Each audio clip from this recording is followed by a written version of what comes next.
Ya'ni bu yerda adashtirishimiz kerak emas, o'zimizning ma'lumotlarimizni kiritmaymiz, aynan uzun marketning ma'lumotlarini o'zgartirilmagan holatda shu ma'lumotni olib ko'chirib qo'yishimiz kerak. Kopировать qilib. Endi esa shartnoma raqamini kiritishimiz kerak. Mana bu yerda shartnoma ham raqam ko'rsatib o'tilgan, shuni ko'chirib bu yerga qo'yamiz. Info hisob raqam.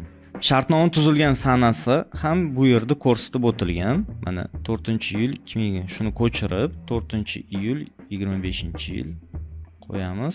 Shartnoma amal qilish muddati ham bu yerda ko'rsatilgan 4-yil 25-yil. Muddatgacha 4-yil 26-yilga. Shu joyiga bitta tekshirib olinglar, chunki agar komissioner noto'g'ri to'ldirilgan bo'lsa, qaysidir joyi erta ish davomida ham hozir indamasligi mumkin, ertaga ish davomida ham sizlarda agar mabodo xatolik kelib chiqqan bo'lsa, do'koninglarni yoki kartochkalarni bloklab qo'yish mumkin. Bitta tekshirib chiqqanimizdan keyin bo'ldi. Endi biz oxirgi qadam subkomitet tugmasini bosib o'tirmaymiz. Bu joy hech narsa yozilmagan holda marketplace tugmasini bosib, saqlash tugmasini bosamiz.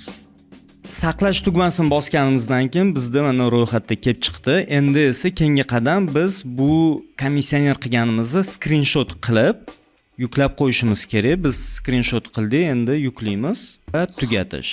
Ma'lumotlarimizni to'liq o'qib chiqib, hammasini bo'ldi. Endi keyingi qadamga o'tamiz. Keyingi qadam bizda bu komissioner belgilaganimizni yana bot orqali aktivatsiya qilish uchun yozib qo'yishimiz kerak. Ya'ni tezroq aktivatsiya qilib beradi shunda. Buning uchun biz buni hali komissioner belgilagan skrinimiz va undan tashqari bu betimizni ham skrin qilib salomlashib yuborib qo'yamiz.